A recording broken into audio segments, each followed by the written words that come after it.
ಒಬ್ಬ ಊರಿಗೆ ಹೋಗ್ಬೇಕಿತ್ತು, ಕಾಡಿನ ಮಧ್ಯೆ ಪ್ರಯಾಣ ಮಾಡ್ತಾ ಇದ್ದ. ಒಂದು ಆನೆ ಅಟ್ಟಿಸ್ಕೊಂಡು ಬಂದ್ಬಿಡ್ತು. ಸ್ಪೀಡ್ ಓಡ್ತಾ ಇರುವಾಗ ನೆಲ ಆಕಾಶ ಏನು ಕಾಣಲಿಲ್ಲ. ಓಡಿದ್ರೆ ಎದುರಿಗೊಂದು ದೊಡ್ಡ ಹಳ್ಳ. ಆನೆಯಿಂದ ತಪ್ಪಿಸ್ಕೊಳ್ಬೇಕು, ಹಳ್ಳದೊಳಗೆ ಜಿಗಿಯೋಣ ಅಂತ ಹೋದ. ನೋಡಿದ್ರೆ ಅದು ಬಾವಿ, ನೆಲ ಬಾವಿ. ಆ ಜಿಗಿಯೋ ಕಾಲಕ್ಕೆ ಒಂದು ಬಳ್ಳಿ ಸಿಕ್ತು. ಅದು ಹಿಡ್ಕೊಂಡು ಒಳಗೆ ನೇತಾಡ್ತಾ ಇದ್ದ. ನೇತಾಡುವಾಗ ಸದ್ಯ ಆನೆಯಿಂದ ಪಾರಾದನಪ್ಪ ಅಂತ ಅನ್ಕೊಂಡ. ಅದ್ರ ಕೆಳಗೆ ನೋಡ್ತಾನೆ, ಒಂದು ಹೆಬ್ಬಾವು ಕಾಯ್ತಾ ಇದೆ. ಇವನು ಬಿದ್ರೆ ನುಂಗ್ ಬಿಡೋಣ ಅಂತ.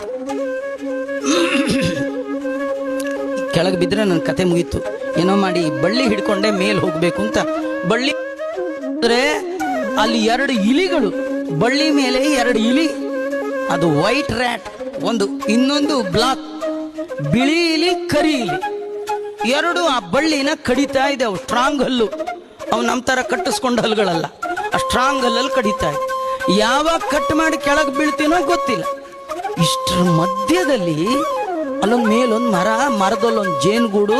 ಆ ಜೇನುಗೂಡಿಂದ ಒಂದೊಂದೇ ಡ್ರಾಪ್ ಹನಿ ಹನಿಯಾಗಿ ಹನಿ ಬೀಳ್ತಾ ಇತ್ತು. ಇವನು ಅದಕ್ಕೆ ಅಂತ ನಾಲ್ಗೆ ಒಡ್ತಾ ಇದ್ದಾನೆ.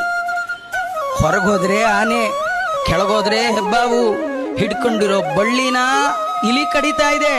ಇಷ್ಟರ ಮಧ್ಯದಲ್ಲಿಯೂ ಎಂಜಾಯ್ ಮಾಡ್ತಾ ಇದ್ದಾನೆ. ಏನದು? ಜೇನುತುಪ್ಪ. ಅದೇನು ಕಂಟಿನ್ಯೂ ಬೀಳ್ತಿಲ್ಲ.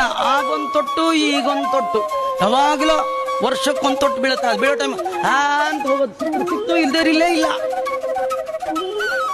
ಇದು ಯಾವುದೋ ಓಲ್ಡ್ ಸ್ಟೋರಿ ಅಲ್ಲ ರೀ, ನಮ್ಮ ಸ್ಟೋರಿನೇ. ನಮ್ಮ ಹೆಸರು ಹಾಕಿದ್ರೆ ಪುಸ್ತಕ ಮೈಲಿಗೆ ಆಗತ್ತೆ ಅಂತ ನಮ್ಮ ಹೆಸರು ಹಾಕಿಲ್ಲ. ಜೀವನೇ ಓಡುವವ ಜೀವನೇ. ಮುಪ್ಪೆ ಆನೆ ಇದ್ದ ಹಾಗೆ, ಓಲ್ಡ್ ಏಜ್ ಅಟ್ಟಿಸ್ಕೊಂಡು ಬರ್ತದೆ. ಏನಾರು ಮಾಡಿ ಅವಾಯ್ಡ್ ಮಾಡಬೇಕು ಅಂತ ಹೋಗಿ ಹಳ್ಳಕ್ಕೆ ಬೀಳ್ತೀವಿ. ಹಿಡ್ಕೊಂಡಿರೋದು ಬಳ್ಳಿ, ಇದು ಆಯುಷ್ಯ. ಕೆಳಗಿರುವ ಹಾವು ಮೃತ್ಯು, ನುಂಗ್ಲಿಕ್ಕೆ ಕಾಯ್ತಾ ಇದೆ. ಮೇಲಿರುವ ಬಳ್ಳಿ ನಮ್ಮ ಆಯುಷ್ಯ.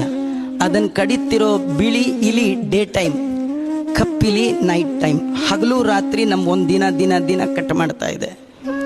ನೀವೆಷ್ಟು ವಯಸ್ಸಾಗ್ತಿದ್ದೀರಿ? ಸುಮ್ಮನೆ 40 ವರ್ಷ ಆಗಿದೆ ಅಂದರೆ ಹಾವಿನ ಬಾಯಿ ಒಳಗೆ 40% ಹೋಗ್ಬಿಟ್ಟಿದ್ದೀರಿ ಅಂತ ಅರ್ಥ. 60 ಆಗಿದೆ ಅಂದರೆ 60% ಒಳಗೆ ಹೋಗ್ಬಿಟ್ಟಿದ್ದೀರಿ ಅಂತ. ಆ ಹಾವಿನ ವಿಚಿತ್ರ ಏನು ಗೊತ್ತಾ? ಅದು ಕಾಲ್ ಕಡೆಯಿಂದ ನುಂಗ್ಕೊಂಡು ಬರುತ್ತೆ. ಅದು ಕಾಲ್ ಕಡೆ, ಅದಕ್ಕೆ ಮೊದಲು ಬರೋದೇ ಕಾಲು ನೋವು, ಆಮೇಲೆ ಸೊಂಟ ನೋವು, ಆಮೇಲೆ ಭುಜ ನೋವು, ಆಮೇಲೆ ಇಲ್ಲಿ ತನಕ ಬಂದ್ರು. ಇಲ್ಲಿ ಬಂದಾಗ ನಾರಾಯಣ ಅಂದ್ರು ಕಕ್ ಬಿಡುತ್ತೆ, ನಿಮ್ಮನ್ನು ಉದ್ಧಾರ ಆಗ್ಬಿಡ್ತೀರಿ.